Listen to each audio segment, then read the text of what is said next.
Conclusion. The legislative relations between the Union and the states clearly show that India is federal in form but unitary in spirit.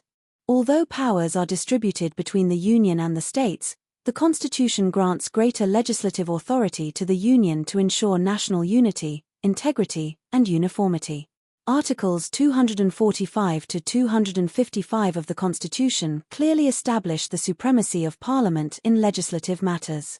Through provisions relating to residuary powers, national interest, emergency situations, international obligations, and conflict resolution, the Constitution ensures that the Union can effectively govern the country during both normal and extraordinary circumstances. Thus, while federalism is maintained, the Indian Constitution deliberately adopts a strong centre to safeguard the interests of the nation as a whole.